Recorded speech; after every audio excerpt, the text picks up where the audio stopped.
Fala pessoal, sejam bem-vindos a mais uma edição do podcast Meio Campo, a edição de número 212. A gente vai falar sobre campeões estaduais. Começo de março já temos campeões estaduais ao redor do Brasil. A maioria dos campeonatos estaduais do Brasil já teve o seu campeão, já foi definido, já acabou. Agora a gente pode seguir com o resto da temporada. A gente também teve clássico importante, clássico com vitória grande lá na Itália, em Milão.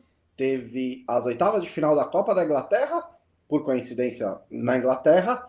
E a gente também vai falar sobre os outros campeonatos europeus. E essa é uma semana de oitavas de final de Champions League. Mas antes disso, Felipe Lobo, sabe o que realmente me impressiona, assim, em tudo hoje, né, que foi um dia movimentado para o Neymar? Não tem uma pessoa, né, em volta dele que vira e fala: não dá para fazer uma forcinha? Você não tá, assim, sabe, eu sei que você não tá 100%, dorzinha aqui, ali e tal, mas a situação, né, o cara vai estar lá, ele marcou hotel em Mirassol para ver você jogar, sabe? A gente tem que meio que convencer. Não tem um? Salve, salve, Bonsa, todos nossos amigos, amigas. É meio meme, né? Parece um pouco meme, né? O cara vai até Foi Mirassol. inacreditável. Porque, tipo, 40 minutos depois saiu, ele não vai jogar. É... Enfim, e aí a questão também, Bonsa, que eu acho que é o principal. Eu não acho que é por causa desse jogo específico que o Ancelotti pode ou não convocar o Neymar, mas seria ótimo que ele fizesse um ótimo jogo lá, fizesse um bom jogo e mostrasse. E acho que a grande questão pro Neymar tá sendo essa. Já faz um tempo que o Santos jogou, né? Não é que teve um jogo no fim de semana. Né? Não teve, na verdade.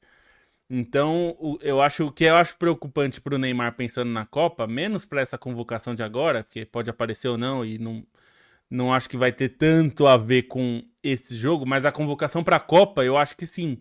Está, porque também a grande questão do Neymar tem sido, e não é técnica, a gente sabe disso, a gente já falou 800 vezes aqui que ninguém questiona que ele é o melhor jogador tecnicamente do Brasil com sobras. A questão é quantos jogos seguidos ele consegue fazer?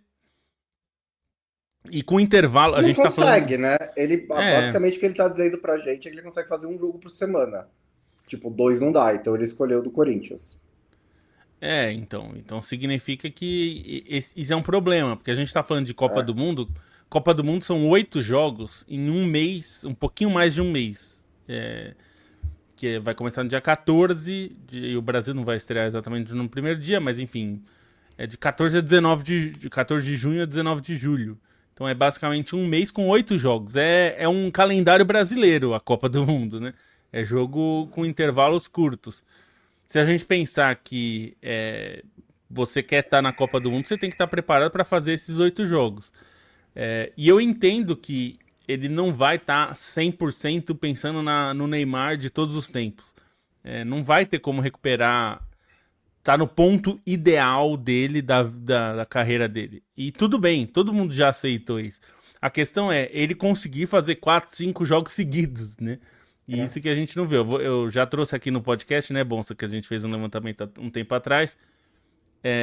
Desde que ele voltou ao Santos, 2 vezes ele conseguiu fazer mais de 4 jogos seguidos. 2 vezes. Em um Não é ano. muita coisa, né? A gente pensar que. E 2 vezes. Nessas 2 vezes ele fez 7 jogos.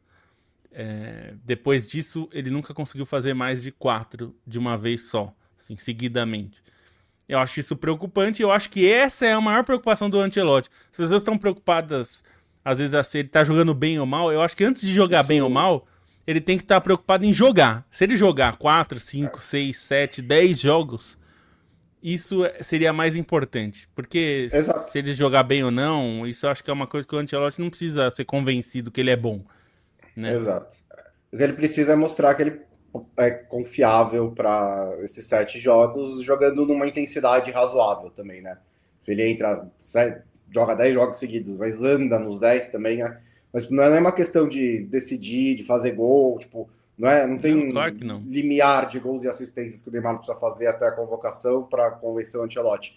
É ele mostrar que ele está em forma, que ele está numa intensidade alta, e ele não tem conseguido fazer isso, não conseguiu nem entrar em campo, né, contra o Mirassol nessa terça para fazer valer a viagem do Carlo Ancelotti ao interior de São Paulo. Falando do interior de São Paulo, né, interiores aí ao redor do Brasil, vamos começar falando dos campeões estaduais. A gente teve, por qual você prefere começar, né? A gente teve o Flamengo ganhando do Fluminense lá no Rio de Janeiro, um jogo, um título para o Leonardo Jardim, né? Vamos ver se ele consegue manter essa média.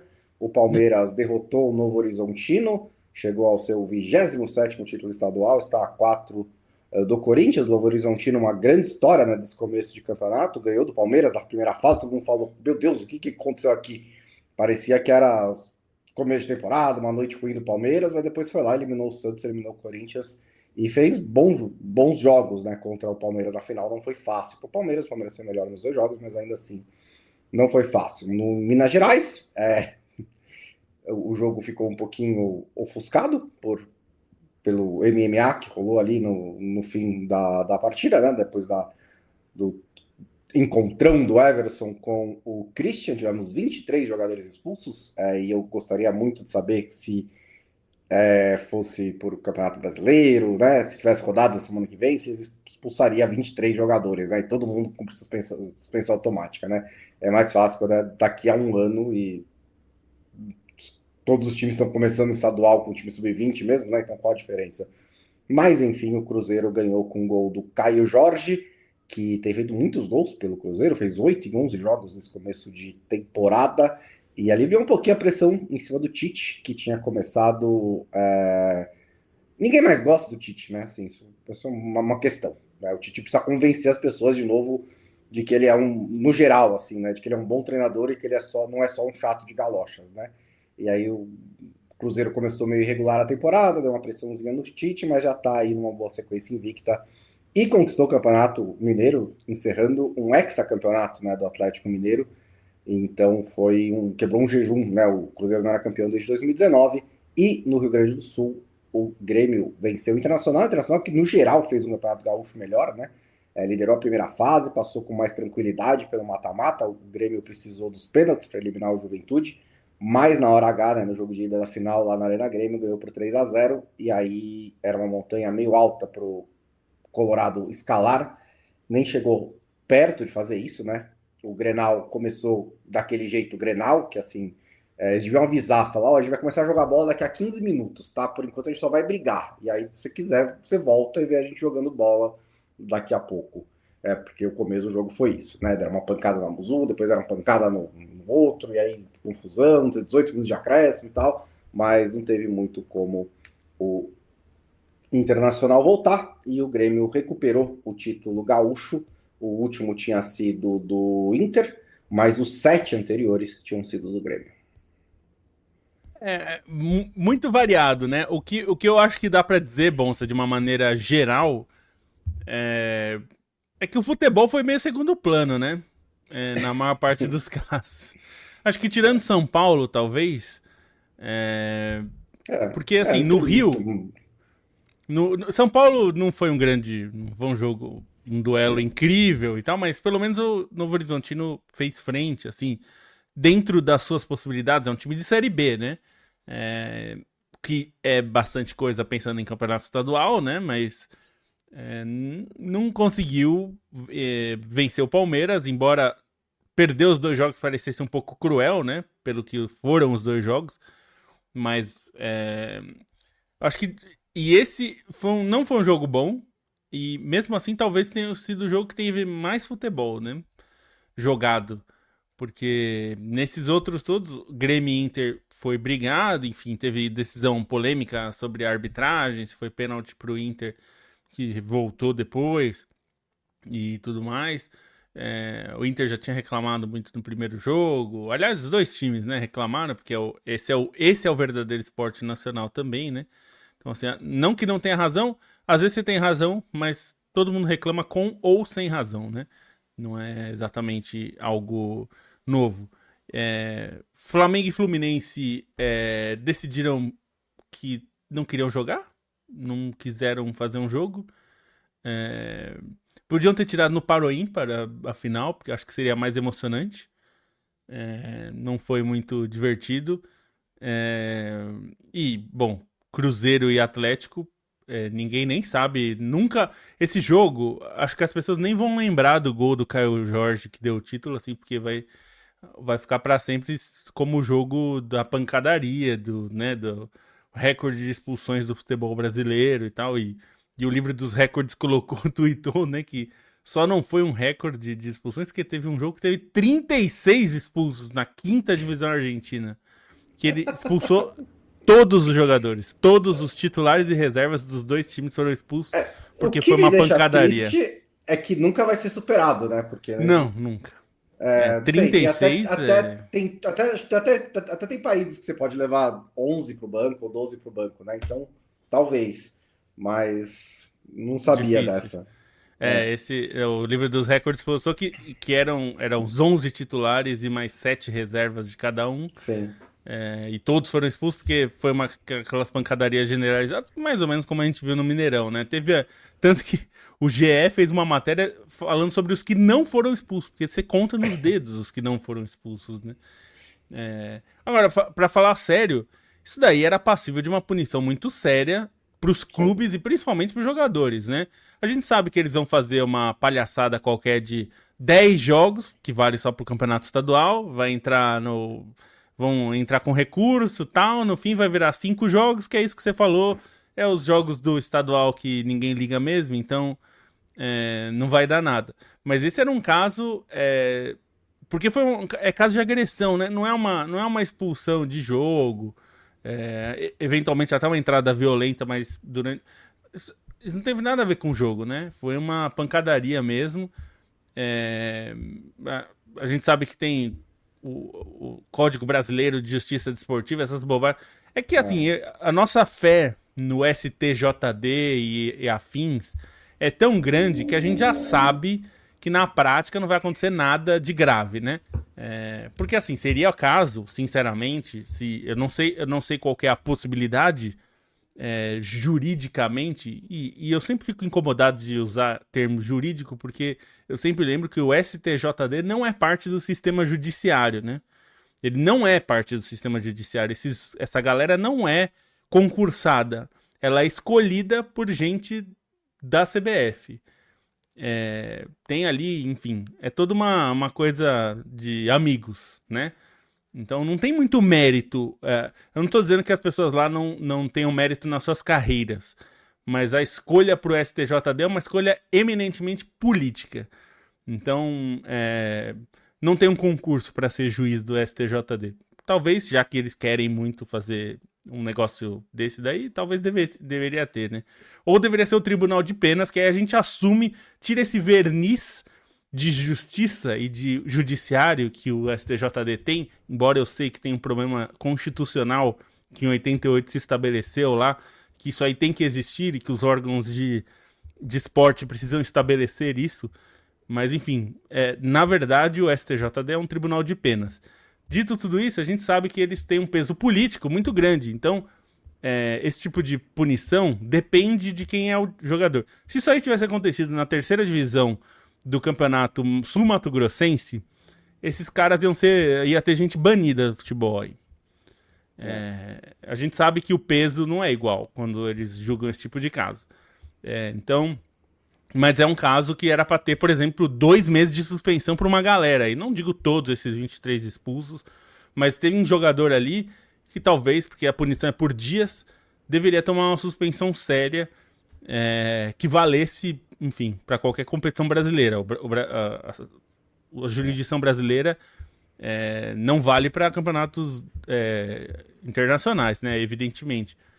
Mas, enfim, eu acho que não deveria ser só do campeonato estadual, mas vai ser, né? infelizmente. E aí fica esses discursos aí meio, não, porque ficamos com vergonha, exemplo para as crianças. Me poupe, sabe? A gente sabe que isso daí, esses caras não estão preocupados com isso. E eu também não acho que não precisa ter esse tipo de coisa, não. Acho que você tem que assuma suas coisas, sabe? Assuma o que você fez. Foi uma pancadaria feia. Essa briga tava engarrafada há bastante tempo entre Cruzeiro e Atlético. Tava pra sair. O que faltava era uma faísca e o Everson deu essa faísca, né? E eu tô falando do Everson porque foi ele que começou. Sem a atitude dele, não teria essa pancadaria. Não. Mas ele não é o único culpado, porque se não tem como 23 caras brigarem se só um quiser, né? A gente sabe disso. Então, eu culpo o Everson, é um que deveria tomar uma suspensão séria, porque o que ele fez é covarde. Ele deu uma joelhada ali que podia ter machucado sério. Eu acho que o jogador do Cruzeiro ia ser expulso. O árbitro veio para expulsar o Christian pela dividida que ele deu no Everson. Que não foi... evidentemente não foi justa. Mas ele seria expulso. Então o Everson aproveitou que tava perdendo o jogo e, enfim, fez isso aí. Mas é um caso que, assim, não poderia se repetir. Eu entendo o valor de entretenimento, os memes, a zoeira. Eu entendo isso. Não vou dizer aqui que eu não dei risada com isso. Não, mas a questão é que tem que ter punição, né? Não pode ser só engraçado. Que assim, que são duas entidades diferentes, né? O público não é que assim, o público deu risada, então não vai punir. Tipo, claro. Não tem uma coisa, não tem nada a ver com a outra. Eu não tenho o poder de ir lá e suspender a galera. Então, eu vejo os lances, dou risada, tipo, não acho que eles vão me tornar mais violentos, então tô tranquilo. A STJD que tem que lidar com isso de uma maneira objetiva e que não... Pelo amor de Deus, imagina, tipo, a galera achou engraçado, não vamos punir. Seria o fim da picada, né? Acho que uma coisa não tem absolutamente nada a ver com a outra, e sim, acho que deveria, mesmo quase muitos envolvidos. Tipo assim, é o que eu disse no começo, né? Assim, 23 você não vai suspender por 6 meses, claro, né? Claro. Dos dois times, mas você identificar os piores e dar uma suspensão exemplar, acho que ficaria de bom tamanho. Antes de passar para os próximos estaduais, balanço geral para você. Como é que foi essa experiência do brasileiro estadual? Porque acho que nessas últimas rodadas, né? Essas últimas semanas, não que a opinião pública virou, mas começou a vir um contraponto, porque também era clássicos, né? Agora que está nas fases finais, né? Que era fácil no começo do estadual, que era não sei quem contra não sei quem. Você, legal, agora tem Campeonato Brasileiro, mas agora nas fases finais você tinha clássicos com jogos do Brasileiro no meio e alguns clubes até, Fluminense, se não me engano, pouparam jogadores no Brasileiro por causa de clássicos pelos estaduais e tal. Como é que para você foi, no geral, essa experiência? Eu acho que deu para perceber que os times valorizaram menos, né, o estadual do que em outros anos, mas ainda valorizaram bastante, né? Principalmente, como você falou, nessas últimas semanas, acho que foi mais valorizado. Eu acho que o que mudou, Bonsa, e aí eu não sei o que você sentiu, a percepção do público, eu acho que tá mudando. Ainda muito lentamente, mas acho que tá mudando porque, enfim, a gente até... uma das questões aí é justamente essa, assim, que o que vai acontecer, a gente ainda não sabe exatamente como vai acontecer isso, mas quando um time coloca o seu time titular para jogar no Campeonato Brasileiro e não coloca 100% na semifinal do estadual. A gente não viu isso. Os times mais ou menos conseguiram equilibrar. Mas também a gente vai ver no fim do ano, né? Porque no fim do ano pode ser que, não sei, tem gente que... O Flamengo pode ser que não ganhe o título por 3 pontos e vai falar, putz, 3 pontos ali no começo do campeonato, eu estreiei meio mole contra o São Paulo, perdi um jogo que eu podia ter ganhado. Enfim, eu não sei eu não sei se isso vai ter um impacto real, assim, acho que no fim do ano talvez, e é um talvez mesmo, eu não tenho certeza que isso vai acontecer, mas talvez os times que por pouco não conseguiram algo fiquem pensando se não valia a pena ter gastado essa ficha no Brasileiro Porque no fim do ano, quando chega em dezembro, assim, ter chegado na semifinal do estadual ou ter 3 pontos a mais no brasileiro, talvez, né, tenha um É, peso que a gente hoje não consegue medir exatamente, porque a gente não sabe como vai estar, né? Então, eu, a minha sensação é que talvez isso esteja mudando, mas ainda não mudou. eu acho que não, até porque, mesmo no formato anterior de calendário, tinha time que poupava na Libertadores, porque final de estadual, né? Porque o pensamento é sempre de curto prazo, né? O que que eles imaginam? Pega o técnico tem a chance de ganhar de um rival, ganhar um título, blá blá blá blá, blá. Você já sabe tudo isso. Então, não acho que vai mudar muito é, nesse sentido. Acho até que também no formato anterior de calendário, os clubes nos primeiras rodadas não era aquela pegada de todo jogo é uma final, né? Assim, tinha muita rodagem de elenco, focando tinha, o Renato Gaúcho já focou muito no mata-mata e falou depois, né? A gente recupera no brasileiro, todas essas coisas. Não é exatamente essa frase, mas era algo parecido. Então não sei se vai mudar. A minha sensação é que deu certo para dar esse contraste. Acho que funcionou para reduzir um pouco a importância dos estaduais. Os estaduais tinham uma importância muito circunstancial, né? E acho que foi bom tirar essa parte para a gente ter bem claro, né, o que é o que não é. Eu não aguento o oportunismo de chegar às semifinais e tem clássicos e falar, tá vendo que esse estadual é legal? Tá bom, podemos começar daqui então? Porque teve um mês e meio antes, né, que ninguém estava falando isso. E acho que é esse mesmo que o meu ponto. Gostei, achei melhor, ainda dá para diminuir mais. Ainda teria que diminuir um pouquinho mais. Né? Foi, se eu não me engano, 12 datas, né, esse ano. Mais para 8 ou 10, eu acho que está mais no ponto do que nesse momento, mas já melhorou, né? Antes era 16, 17, então já está bem melhor. Melhorou e acho que é inevitável que isso, de alguma forma, isso vai pressionar pro resto, né? A gente já viu isso acontecer, acho. E eu sou bem mais radical que você já sabe. Pra mim, estadual não pode ter times de divisões que estão em divisões nacionais. Uhum.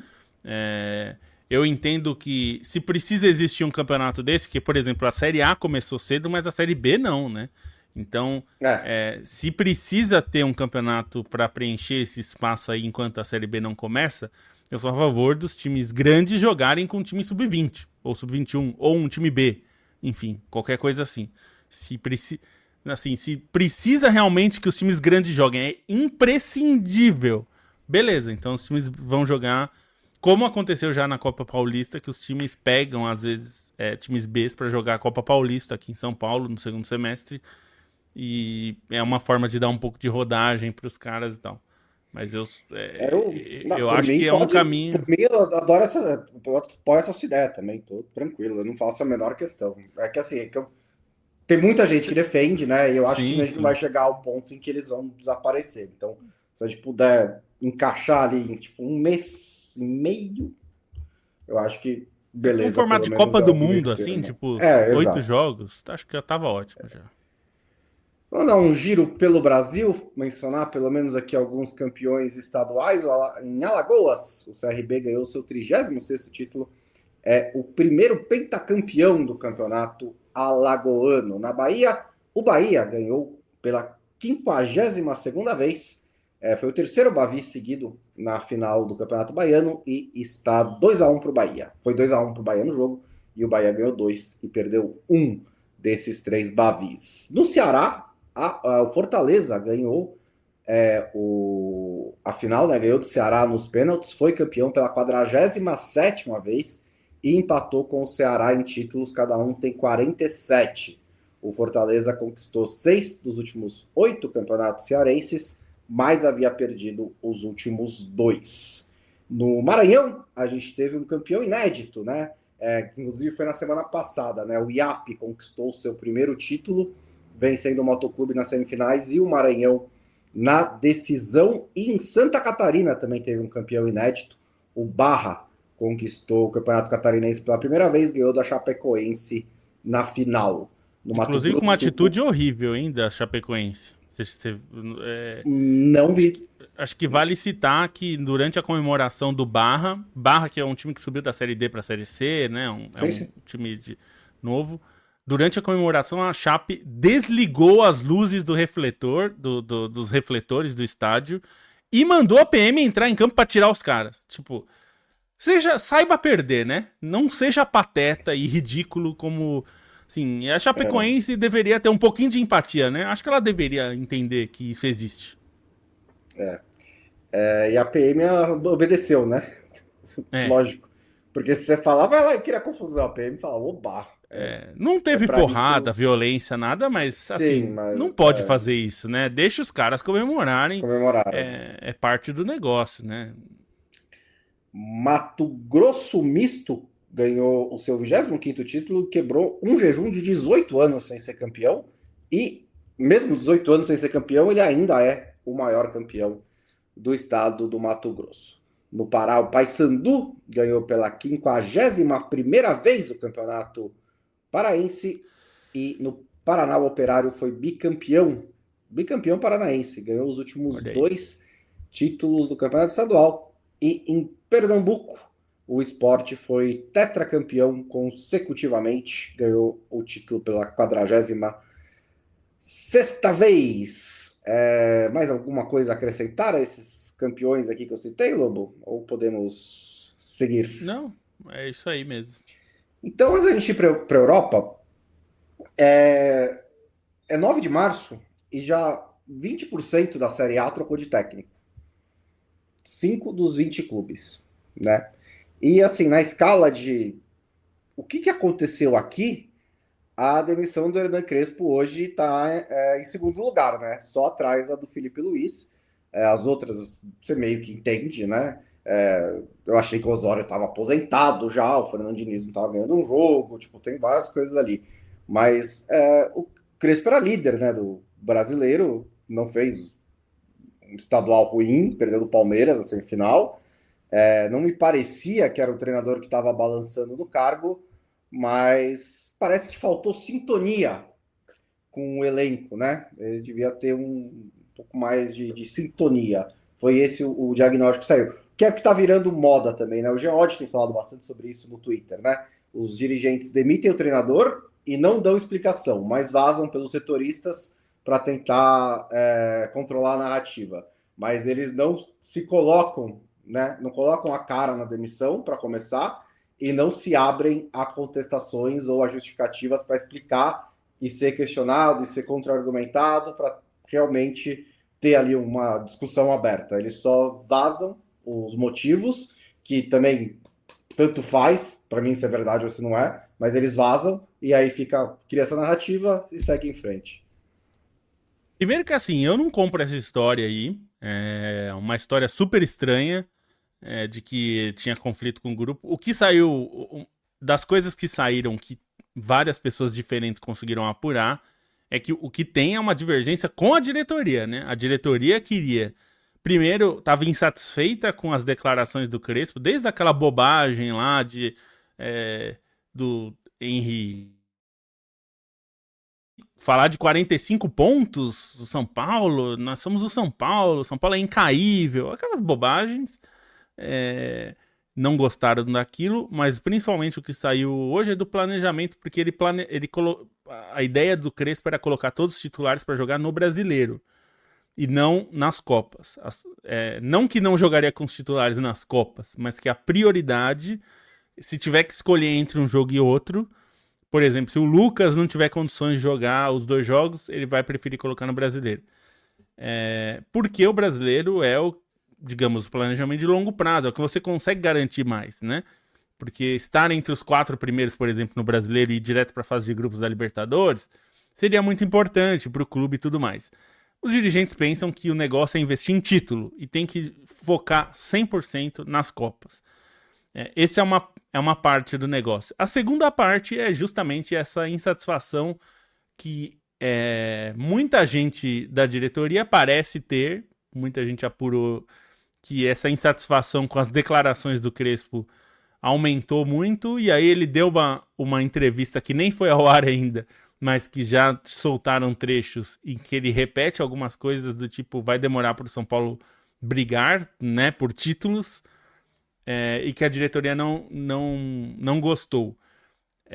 Ele tem repetido algumas vezes que o São Paulo, para chegar no patamar de Flamengo e Palmeiras, tem um caminho para seguir e que está longe. E isso parece incomodar os dirigentes, que provavelmente eles acham que o Palmeiras só está onde está porque tem o Abel Ferreira, né? E não porque teve todo um trabalho de clube e inclusive da direção hoje, não só antes do Abel chegar, mas hoje, né? Para fazer. O Palmeiras tem crescido de arrecadação. O Palmeiras arrecada mais que o São Paulo hoje. Se a gente pensar há 10 anos, não era assim. Então, tem um trabalho, né? Sabe como o Abel Ferreira virou Abel Ferreira? A Leila e o antecessor dela e tal, em várias oportunidades de demitir o Abel Ferreira, não demitiram. E olha, houve. Certo? Mais de uma, né? Mais de uma. Teve mais de uma.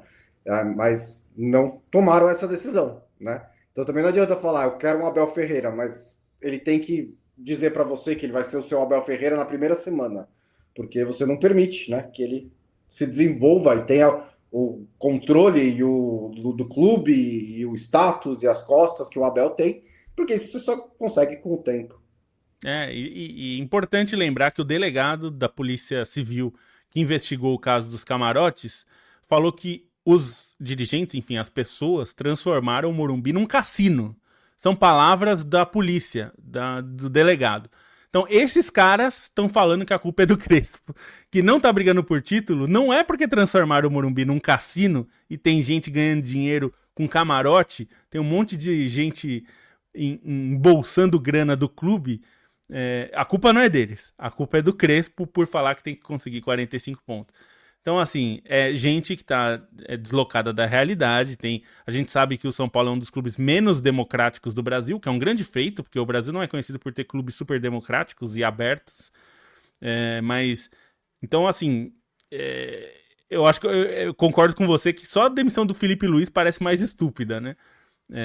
Porque, enfim, Felipe Luiz ganhou absolutamente os títulos mais importantes e saiu mesmo assim. O Crespo não ganhou títulos, mas tá longe de às vezes é um trabalho ruim. Aliás, é um trabalho muito bom nesse começo de ano. E assim, que aí fica. A coisa que a diretoria solta, e a gente viu no caso do Flamengo também, né, Bom? Porque escalou o Luan na semifinal. Gente, escalar um jogador questionável, o Abel Ferreira já escalou várias vezes jogadores que as pessoas, poxa, não devia ser o fulano. E aí outra coisa que ele não era unanimidade no elenco. As informações que a gente tem é que o elenco gosta dele, mas unanimidade, o Tele Santana não era unanimidade dentro do elenco de São Paulo, tanto que tinha jogador que saía, falava mal. Então, assim, é claro que a diretoria tá tentando controlar a narrativa, né, pra dizer que ela tinha razão, ela tinha motivos pra mandar embora, e não tinha, né? Os motivos que saíram para a demissão do Hernan Crespo podem ser dados para demitir basicamente qualquer treinador a qualquer momento da história. Não tem nada específico. Se você quiser demitir o Guardiola do City e aí soltar, ele não era unanimidade no elenco, não tinha sintonia, ele escalou um cara errado. Tipo, em qualquer momento do trabalho de treinador você consegue cavucar 3 ou 4... Pensar, né? Pensar 3 ou 4 motivos que o trabalho dele não era perfeito, porque nenhum e falar, demitimos por isso, e se você consegue, né, dar um bom spin, você tenta justificar a demissão. Essa foi uma demissão que eu li do jeito, a gente demitiu porque a gente estava afim de demitir, a gente queria outro treinador, e aí a gente mandou o cara embora. Seria muito mais honesto se os dirigentes de São Paulo viessem a público e falassem, olha, a gente só queria trocar, porque a gente estava meio inquieto. Não gosto dele. Então, não gosto dele. Não gostamos dele, a gente queria outro treinador. Lembrar que o Rafinha, que agora é dirigente de São Paulo, antes de assumir, ele já criticou, quando foi anunciado que ele seria o dirigente, ele criticou o Crespo por falar que 45 pontos o São Paulo tem que almejar muito mais. Então, esse cara entrou para ser dirigente, ser o elo, né, do campo com a direção. Quando ele já entra detonando o técnico assim, acho que não é um grande início, né? Então, é isso. Os dirigentes precisam assumir o que eles querem fazer, né? Eu quero demitir porque eu não gosto do Crespo. Então, demite aí e assuma essa questão, né? Não fique se escondendo atrás de supostos motivos. Enfim. Já vazaram aí print que jornalista falou com jogadores e jogadores falando que não tinha problema nenhum. Enfim, temos que... O que a gente sempre pede, né, Bonsa, para todo torcedor e todo mundo que gosta de futebol, não confie 100% em tudo. Isso vale pra gente, inclusive. Não confie 100% na gente. Pesquise aí o que você acha para você formar a sua opinião. A gente tem que tomar cuidado porque esses vazamentos de tudo, é tudo muito pensado para moldar a sua opinião e fazer você e para isso. Então, assim, vale pra gente. O que a gente falar aqui, não confie 100%. Pesquisa, vai atrás. Se a gente citou a matéria do The Atlético, vai ler. Se a gente citou o Gé. Não precisa confiar 100% não, mas é bom desconfiar, né? A dica de jornalismo é assim, quando saem essas coisas, principalmente essas notícias de bastidores, é sempre pensar a quem interessa sair isso, né? E pensa, tipo, da onde isso está vindo, né? Isso é sempre a parte mais importante, porque o repórter não está fazendo nada errado, ele tem uma fonte que deu uma declaração para ele em off e ele publicou, assim, se a gente quiser... até tenho questões, mas assim, hoje em dia, se a gente quiser parar de fazer isso, só não tem mais imprensa, né? Acabou tudo.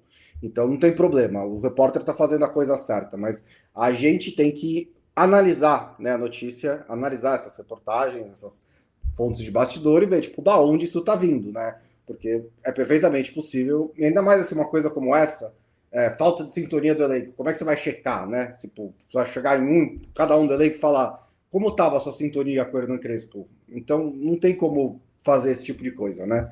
Mas sempre vale a pena, como disse o Lobo, desconfiar e tentar entender da onde que essa informação está vindo. Um abraço para o Gazola e um feliz aniversário para a Cecília e melhoras também, que ela tá doentinha no aniversário dela, o que é só muito azar, né? Feliz Matheus aniversário, Cremonese, Cecília, que tá sempre com a gente, tá sempre sempre com a apoiando, gente. então um ótimo aniversário, que você melhore muito e que você possa comemorar bastante, comer um bolo, uma coisa boa aí, aproveitar. Matheus Cremonese também por aqui. O Lianco apanhando muito, foi bonito demais, diz o Matheus Borges. Ok, o Ramon Limberger por aqui. Boa noite, amigos. Getro Martins, boa noite, meio-campistas. O Oladapo, eu não sei exatamente, mas muito obrigado pela mensagem. O Cauã Pereira 9 mandando aqui um boa noite. Vitor Cogueto, dizendo que essa chegada do Rafinha no São Paulo, desdizendo que disse o treinador, sempre me pareceu bem esquisita. O Carlos Pereira acha que o Crespo é nível Figueirense. Remo não é um treinador que, nossa, que treinador fabuloso. Ele parece ok, né, até essa altura. Vamos falar de Europa, a gente tem ainda uns 20 minutos de programa, começando lá por Milão, onde teve mais uma, né, masterclass do Allegri, né? Você coloca lá aquele meme, né? Allegri, masterclass, porque o cara ganhou mais um clássico, né? Inclusive é a primeira vez que o Milan ganha as duas da Inter desde 2010, 2011, quando o treinador do Milan era o Allegri. E que Então, acabou com o Milan campeão. já acabou com o Milan campeão. O Milan tirou 18 pontos em 24 possíveis contra os 6 primeiros colocados da Série A nessa temporada. Enquanto isso, a Inter ganhou apenas uma vez nos seus 16 últimos jogos contra Milan, Juventus e Napoli. O que é uma estatística que eu olhei e falei, hã? Mas a Inter tá aí. É que ela ganha todos os outros jogos, né? Então, mas esses jogos grandes realmente estão tendo algum problema para a Inter. A Inter teve desfalques importantes, né? O Pio Esposito e o Boni estão fazendo boas temporadas como opções ao Lautaro Martinez, né? Mas num jogo desse tamanho, ele obviamente faz falta. A Inter não conseguiu criar muito no jogo. Teve uma chance ali com o Mkhitaryan que poderia ter mudado o rumo da partida. Depois teve uma de Marco no segundo tempo que poderia ter dado empate. O Milan fez um gol com o Stupinhan, né? Assim, um herói improvável, né? Ele foi contratado para ser titular no lugar do Theo Hernandes, mas perdeu espaço. O Bartesag estava jogando mais na esquerda, né? Que é um garoto formado nas categorias de base. E ele recebe um lindo passe do Fofana, numa jogada toda muito bem construída, né? Muito bem coreografada, né? O Modric recua para a linha entre os zagueiros, abre na direita, tem a movimentação do Pulisic, abre espaço, o Stupinhan se projeta, recebe a bola. Foi uma jogada de um time realmente muito bem treinado, e a Inter não conseguiu reagir, e suposto ainda tem 7 pontos de vantagem, então não é que, né, mas foi uma vitória importante para o Milan, que está cada vez mais consolidado entre os 4 primeiros. Uma das grandes questões desse campeonato italiano é justamente porque a Inter é o oposto de Milan. Opa, desculpa. É o oposto de Milan e Napoli. A Inter é muito regular, então ela constantemente está vencendo os times mais fracos, mas não consegue se impor nos jogos grandes. E o Milan e Napoli tem sido o contrário. Não exatamente o contrário, porque eles vencem muitos jogos também, mas não são regulares, não são constantes como é a Inter. Isso tem uma diferença a ponto de a gente tá vendo agora 7 pontos de vantagem da Inter pro Milan, que não... Olhando o futebol dos dois times, e não só por causa desse jogo, que o Milan foi melhor, enfim, travou, e foi uma masterclass do Allegri mesmo, porque a Inter mal conseguiu finalizar dentro da área.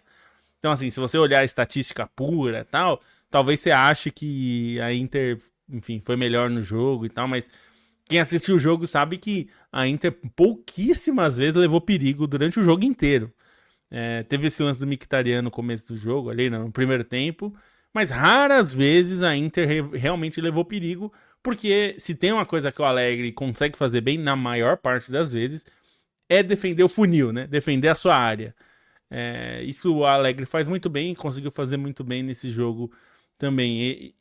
O que falta ao Milan é conseguir se impor contra os adversários mais fracos, e aí é um problema do alegrismo, né? A gente já viu isso na época de Juventus, tinha o mesmo questionamento, né? De o time competir muito, mas no momento que precisa se impor contra um adversário que é tecnicamente inferior, às vezes não conseguia fazer.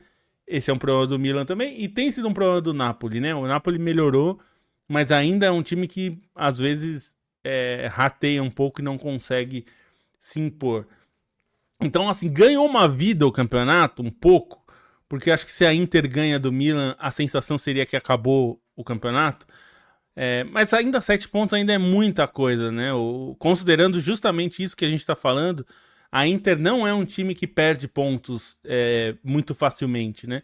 E talvez isso explique, porque muita gente ficou chocada, nossa, como é que a Inter com 800 pontos na frente cai na Champions League para um time como o Bodo Glimt e tal? É por causa disso. Quem assistiu esses jogos contra o Milan, jogos importantes, como a gente viu contra o Arsenal em San Siro também, a Inter não consegue se impor. Ela consegue normalmente se impor contra adversários menores ou mais fracos, mas quando pegou o Bodo Glimt, que embora seja um adversário menor, estava jogando muito mais, estava jogando muita bola, não conseguiu travar esse jogo, não conseguiu fazer com que o Bodo jogasse do jeito que ela queria, e acabou ela, Inter, jogando como o Bodo queria. Então, é uma questão. O Kivu é um técnico novato, talvez isso pese também para a Inter não ter tantas opções, né? A gente tinha o Simone Inzaghi, que era um treinador muito mais experiente, muito mais capaz de mudar o jogo e adequar o time a enfrentar o Manchester City de um jeito e o Lecce de outro. O Kivu não tem essas armas ainda no seu repertório como técnico, e aí tem esse problema. Ele pode ser que ele evolua nesse ponto, mas quando pega um cara como o Allegri, que consegue fazer isso, é mais difícil mesmo. Mas vamos ver, talvez ainda tenha campeonato, mas ainda tá longe. A gente vai descobrir nas próximas 4 rodadas, né? Porque a Inter tem uma tabela difícil. Ela pega Atalanta, Fiorentina, que tá brigando contra o rebaixamento, tem um time que não deveria estar brigando contra o rebaixamento, e é fora de casa. Roma e Como, né? Não são nenhuma vitória automática nessas 4 rodadas, né?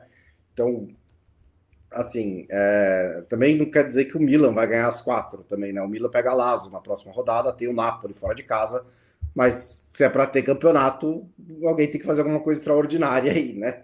Mas a Inter pode ser que ela abra a porta para, tipo, chegar nas últimas rodadas com uma distância menor.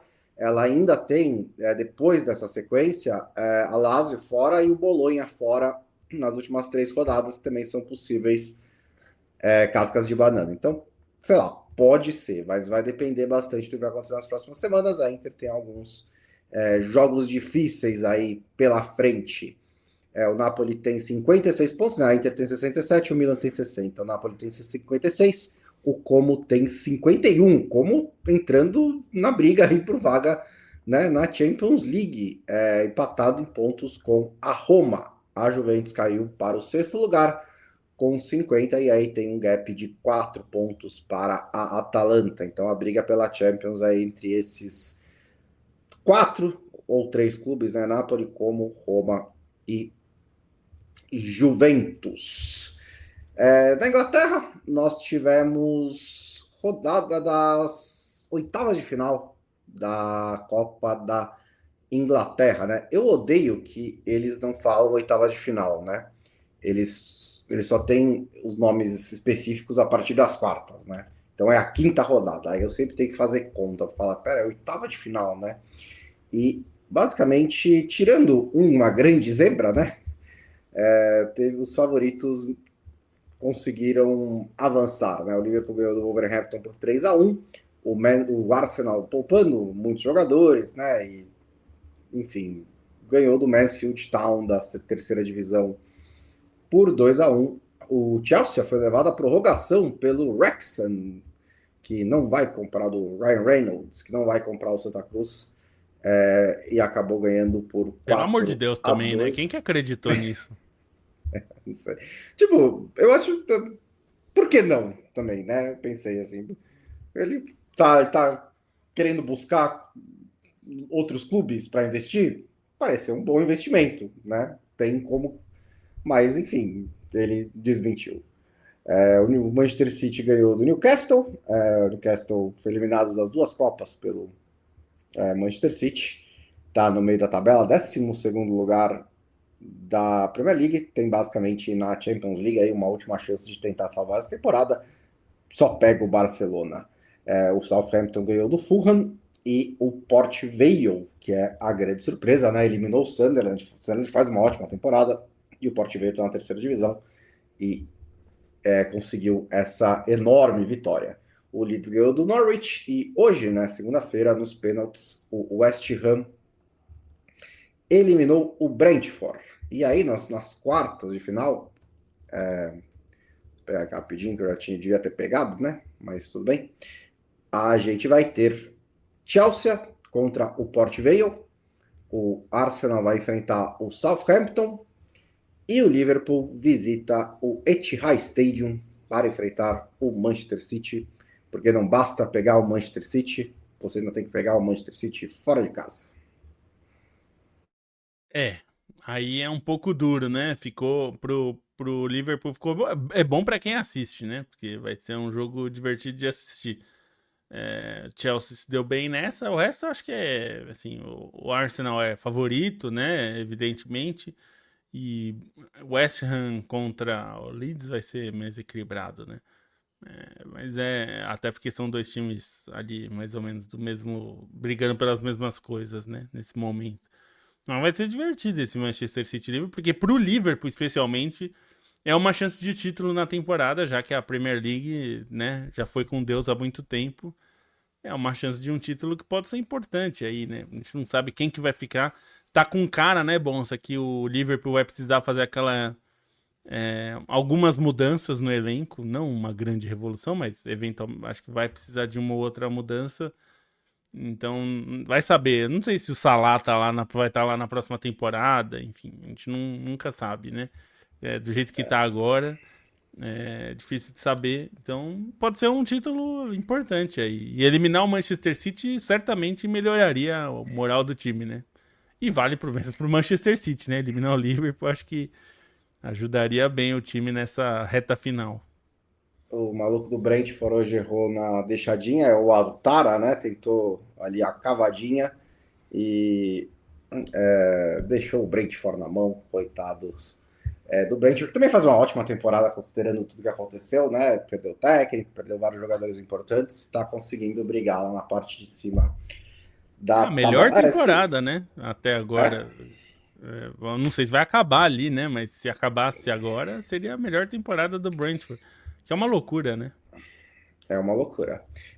Então, em relação a City e Liverpool, assim, não tem dúvida que o City é favorito nesse momento, né? O Liverpool tem conseguido ali os seus resultados, até tá jogando ligeiramente melhor do que a média que vinha jogando antes, mas o City está num ritmo acima nesse momento, né? De novo, não é aquele City avassalador, mas está no momento mais regular e mais consistente da temporada. E o processo de renovação do elenco está em andamento já faz 3 anos, né? Na verdade. Porque o Klopp começou, quando traz o Szoboszlai, McAllister, Gravenberch, blá blá blá, aí tem o mercado branco com o Arne Slot, e aí na temporada passada, na temporada passada, no começo dessa, todos aqueles reforços, grande mercado e tal, é que ainda tem coisas a fazer, né? Ainda tem o mercado dessa temporada parece ter sido metade do quebra-cabeça, né? Ainda tem a outra metade para você juntar.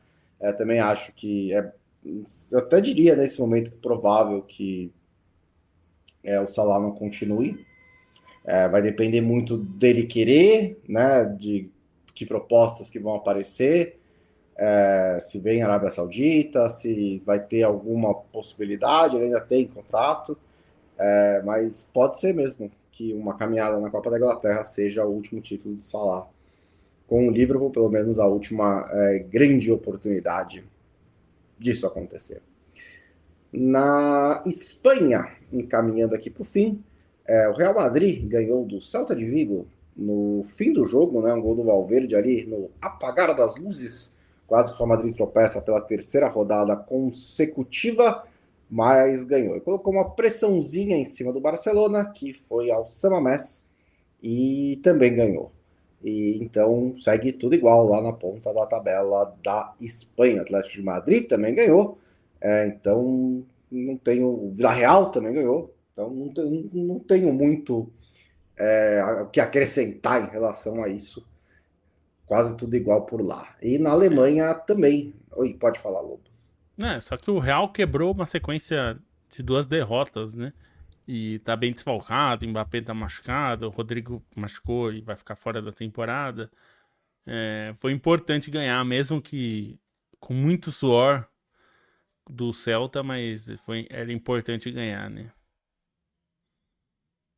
A Alemanha, Bayern de Munique, 66 pontos, Dortmund 55, os dois ganharam no fim de semana, o Hoffenheim também ganhou, então assim, essas foram 2 ligas em que poucas coisas aconteceram. Aconteceram mais na parte de baixo da tabela, né? Principalmente com o Wolfsburg, que perdeu do Hamburgo, que também estava precisando de uns pontinhos. O São Paulo arrancou um ponto do Eintracht Frankfurt, o Mainz arrancou um ponto do Stuttgart, né? 2 resultados que você não necessariamente esperaria. O Werder Bremen goleou o Union Berlin. Então agora o Wolfsburg, que eu li uma matéria hoje, tem o 5º maior orçamento da Alemanha, está na vice-lanterna nesse momento, rebaixado diretamente para a segunda divisão.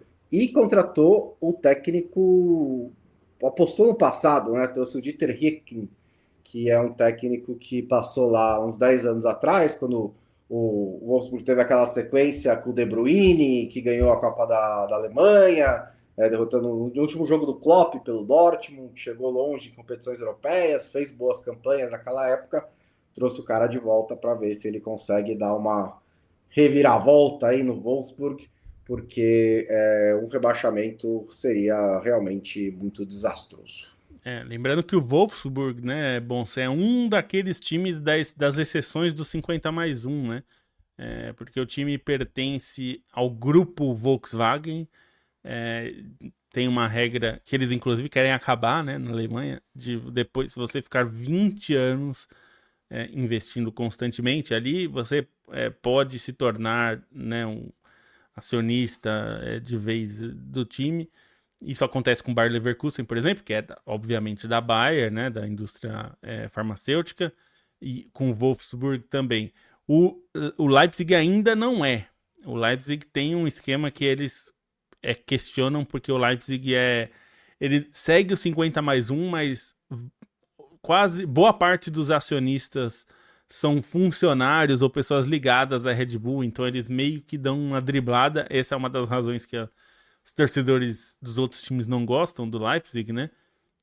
E talvez, agora está em votação, que talvez eles acabem com essa exceção, com essa possibilidade de se criar uma exceção.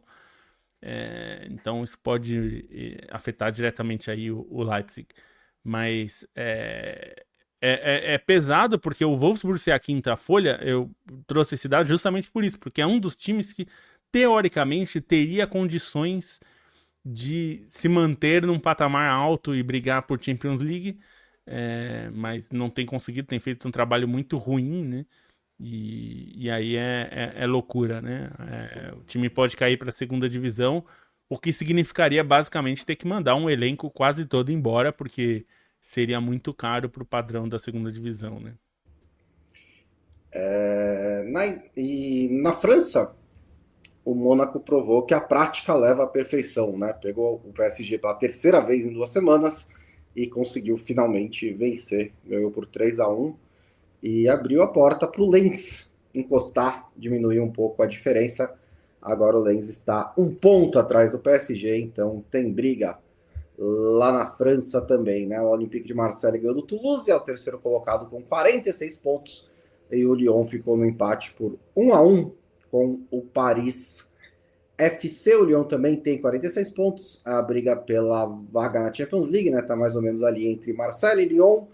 O Rennes está 3 pontos atrás desses dois. Aí o Lille com 41, o Mônaco com 40, né? O Lille 5 pontos atrás, o Mônaco 6 atrás. Tem uma distância aí um pouquinho maior. Vamos nessa? O Lobo tá até bocejando, tá com sono, coitado.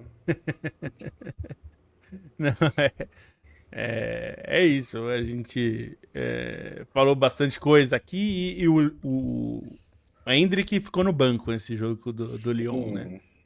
Veio do banco, já rolou uma... Inclusive o técnico foi questionado porque que ele começou com o Endrick no banco e tudo mais. Tem que ver se o encanto vai acabar, né? Porque, enfim, ele jogou ali com... Tudo bem que ele mudou um pouco o esquema e aí o Endrick veio do banco. Mas, enfim, acho que ainda temos que olhar o que vai acontecer, né? Até o fim da temporada. Pro Lyon é muito importante ganhar a vaga na Champions, né? Acho que esse é o ponto mais crucial. Mesmo que seja nas prévias, né? Que é o que está acontecendo nesse momento. Mas ainda tá na briga aí com o Marseille, tá? Os dois com 46, dá para brigar ainda. Ainda tá bastante aberta essa briga, né? Ainda tá bastante aberta. Como é que foi o começo da Fórmula 1, Lobo? Tu gostou das novidades? Eu até ia ver a corrida, mas eu achei que era às 3 e não a 1. Não. Na minha época era 1 hora depois do treino, não 1 hora antes, né? Então eu me confundi. Eu vi o treino. Eu não gostei tanto, não. Acho que o começo da corrida foi bom até, mas é muito estranho o cara ter que carregar a bateria tirando o pé na reta, né? É um negócio meio... Eu não sei se eu vou me acostumar com isso, não. Eu até acho que foi melhor do que a maioria das pessoas esperava, né? A próxima corrida talvez seja mais ao seu gosto, então, que vai ser às 4 da manhã a corrida. Vamos Quem ver. sabe se vai... Esse é um que eu vou esperar para assistir de manhã. Assim, vou acordar e assistir. Eu tiro... Aliás, eu fiz isso dessa vez também, né? Eu tirei as notificações do celular completamente, assim, e esperei, acordei, deixei no modo no modo sem notificação. Sem notificação, tá. Eu deixei no modo, eu configurei para deixar sem notificação, sentei para assistir às 8 e pouco da manhã e assisti a corrida e depois voltei a olhar, nem olhei o celular, para não para assistir como se fosse ao vivo, né? E certamente vou fazer isso de novo. Porque eu fui fazer isso com o treino e eu esqueci de tirar a notificação. Então, na hora que eu acordei, eu fui ver a notificação do Google, né? Assim, George Russell é pole position. Porra, você acabou com a graça, pô. Mas eu assisti mesmo assim. Mas Eu tenho questões aí com isso com essas mudanças. Acho que é a Fórmula 1 também, que eles vão acabar mexendo um pouco nisso aí ainda. Vamos ver. Não prometo que a gente vai acompanhar por aqui, como as outras Não, coisas, mas aqui, de vez em aqui quando a gente certamente não. troca. De vez em quando a Não, gente troca uma ideia sobre isso. mas tem gente boa que acompanha. Pra quem gosta, eu sempre Tem. recomendo o Grande Prêmio que acompanha, faz live depois se você quer. Então, tem gente que é muito boa e que faz um trabalho muito bom. Tem o Splash and Go, que do Rodrigo, que é um cara muito bom. Pra quem gosta de Fórmula 1, recomendo bastante o canal dele. Ele também faz live depois das corridas, pra quem gosta. Tem o Flávio Gomes, que faz programas sempre no YouTube dele, que são muito bons também. Então, eles acompanham e eles entendem mais, né? É só de orelha aqui. E não tô muito empolgado pelo Pokémon novo, Ramon, porque eu não sou muito do Pokémon, não. Mas eu sei que quem gosta de Pokémon gostou bastante desse jogo. E esse Mas parece qual? que tá... O Porque tem o Pokémon novo, Champions e tem Pocopia. Ah, não. Isso aí eu nunca ouvi falar. É um Pokémon misturado com Stardew Valley e Animal Crossing. É uma coisa meio maluca. É um Pokémon que a galera gostou bastante. Os Pokémons Ventus e não sei o que ainda não lançaram, né? O Não, eles Ventus... anunciaram, né? O Ventos e Oceanos, agora virou Ah, Games. ele tá falando do Ventus. O Ventus, É, esse daí é pro ano que vem. o Ventus eu não sei. Eu não sou muito do Pokémon, né? Então, assim, eu fiquei feliz que eles vão fazer em português, né? Só demoraram 30 anos. Os gráficos são, eu achei bem Bem mais bons. bonitos. Bem mais bonitos. Mas antes vai lançar o Pokémon Champions, né? Que aí é específico para batalha, que vai ser usado tipo, num circuito competitivo e tal. Então esse também é um novo jogo e que vai ser tipo, você não precisa capturar e crescer o Pokémon, você só pega e luta com ele. Então é mais específico para lutas. Esse deve sair em breve, daqui a 1 ou 2 meses. É verdade. Mas tem o Pocopi aí também que a galera gostou bastante. Que é essa coisa meio... Um Pokémon de Stardew Valley ou um Stardew Valley de Pokémon, não sei exatamente como dizer isso. Eu gosto muito de Stardew Valley. É que, assim, é curioso isso. Eu não sou do Pokémon, eu nunca assisti Pokémon, eu nunca consumi nada do Pokémon. Então eu realmente não sei te Você dizer. deve ter perdido por alguns anos, né? Você era talvez você é um pouquinho mais velho que eu. Talvez. Nem é por isso, porque acho que tem gente que é mais ou menos da minha idade e gosta muito de Pokémon. Assim, eu não tive acesso. Talvez se eu tivesse tido um Game Boy na época, o pessoal que tinha Game Boy gostava muito. Ou quem assistiu o desenho, eu também não assisti o desenho. E, inclusive agora lançaram por R$ 120, $20, os Pokémons antigos, né? Na verdade, Switch, a versão né? de Game Boy Color é o Red, Fire Red e o Fire Green, Red e Leaf Green. É o Leaf Green. remake. É o É o remake remake da do primeira primeiro, né? geração. Da primeira geração. Esses eu pretendo jogar esses em algum momento, porque são os Pokémons, digamos, origem. E eu gosto de, enfim, explorar jogos. É um tipo de jogo que talvez eu goste. Eu gosto de RPG, eu gosto desse tipo de jogo, RPG japonês. Então eu pretendo jogar ainda, mas o resto dos Pokémons eu nunca joguei. Eu acho que eu joguei o Pokémon Stadium na época do Nintendo 64 na casa de alguém, de algum amigo meu que tinha Nintendo 64, mas sinceramente eu nem lembro, porque eu não vi o desenho, então nem sei. Eu só sei quem é o Pikachu. Se você me perguntar qualquer outro Pokémon, eu sei que tem gente que lista todos os Pokémons de cabeça. Eu, infelizmente, não sou ninguém consegue desses. fazer isso mais. Porque agora tem 1000. Então, aí realmente ficou difícil. Agora tem, quase 960 e pouco, eu acho. Mas eu nunca fui dos que acompanhava e, enfim, eu deixei de ter muito... Eu só voltei a ter Nintendo agora. O meu último Nintendo tinha sido Nintendo 64, que eu tive durante um ano só. Antes do PlayStation. E aí foi só PlayStation do 1 até o 5 agora. Então eu fiquei sem acompanhar o Pokémon. Tem um que jogava bola até, diz aqui o Ramon Limberger. O Squirtle. Tem o Iago Pikachu também, né? Tem o Iago Pikachu, vários esse aí. deles. Esse... Esse é bom. Tá na hora de ir embora, né? Já. Valeu, gente. Tem Champions League essa semana, oitavas de final, tem também Liga Europa, Conference League. Vários jogos a gente vai comentar no próximo programa, na sexta-feira. Muito obrigado e até a próxima.